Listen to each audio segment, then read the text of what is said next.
Hello and welcome to my studio journal. Now back in 2022, I started to redesign my home studio, shifting from software to hardware for the first time. What began as a few videos for some curious students soon became an ongoing unfiltered record.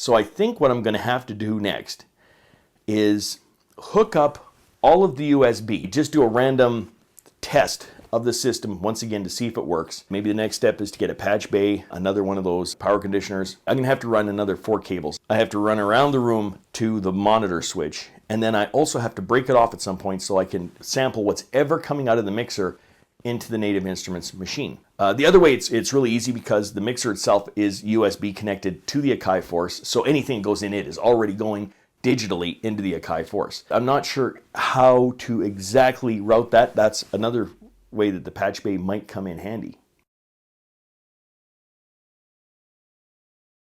The next step is I'm going to hook everything together, test it out sound-wise to see if sound interference becomes bad from all the USB stuff being plugged in. Make sure that the USB stuff can be plugged in. I guess once I do that, then we'll figure out where we're going next. But then it's these little problems. So for instance, if the MODX is connected via USB, I should say, to the Akai Force, I also want to be able to use it so when I'm writing a symphonic track that I can have it connected to the computer. So I was hoping I could run a MIDI 5-pin out of this into the MIDI interface and then just in the panel on the MODX, just say whether I want it to use USB or whether I want it to use MIDI. And then I wouldn't have to disconnect anything. It would just automatically connect back and forth depending on what I wanted to do. There's also the possibility that once all these USB hubs are connected, just plug it into a USB port on the computer and I've accessed all the stuff on the computer. Just loading up Ableton and having each synth on its own track and kind of recording that way MIDI and having everything trigger and all that sort of thing. So anyhow, we'll see what happens today. We'll see how far I get.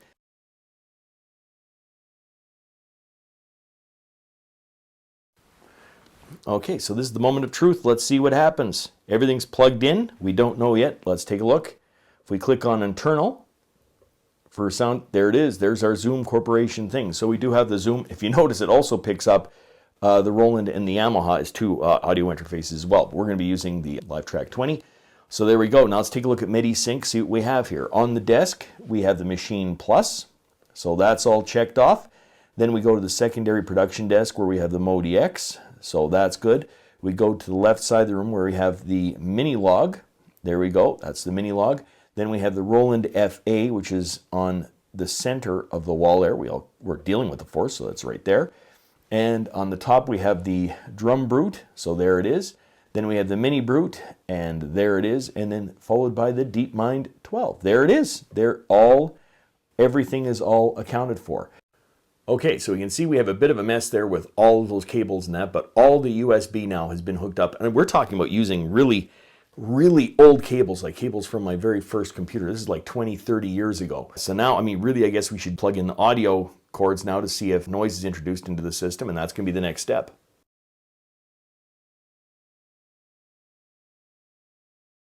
I got this like a while back, but I actually never did the update on it.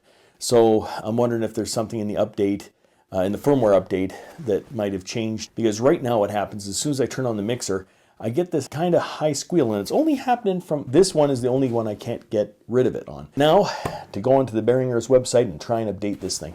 The simplest thing known to mankind. We're at like 27% already, 29%, something like this. All it was is just hook it up, open up the application, and select which update. So far it seems to be going well. We'll see if this ends up solving the problem. So after the update, it looks like it actually solved the problem. There isn't as much noise in the background. So right now, it looks like all the instruments come across into the Zoom 21 Live Track. So it seems that the noise floor is low.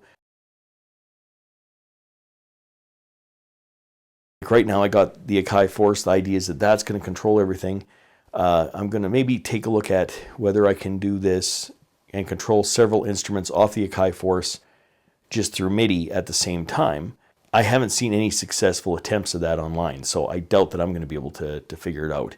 So that's going to be the next step, is I'm going to test out the Akai Force to see if I can get a couple of different instruments playing at the same time, because if I can, then maybe I will just go straight to Ableton and Logic and just sync everything that way. Ableton would be the better choice because both the Machine Plus and the Akai Force have Ableton Link, so it would be a little bit easier to sync things up.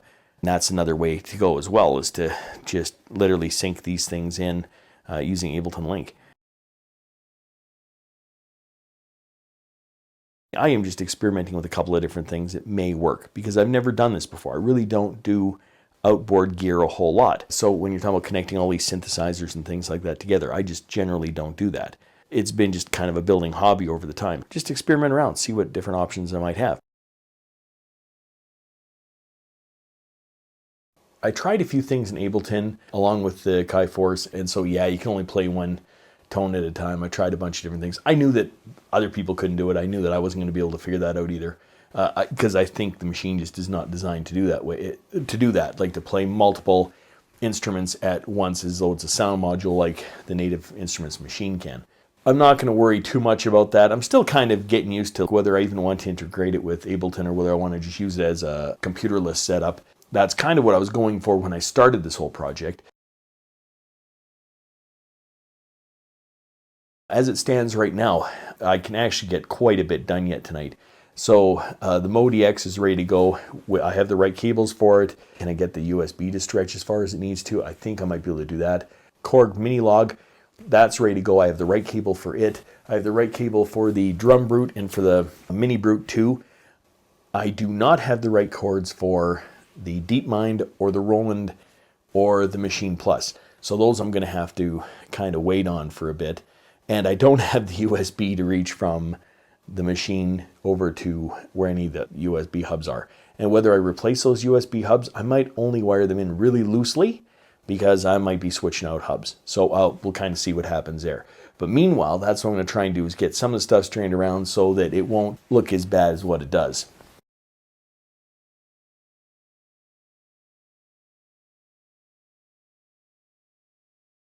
If you'd like to follow the full journey, check out my online studio journal linked in the description. Until next time, I'm just a music teacher having fun. Catch you on the next one.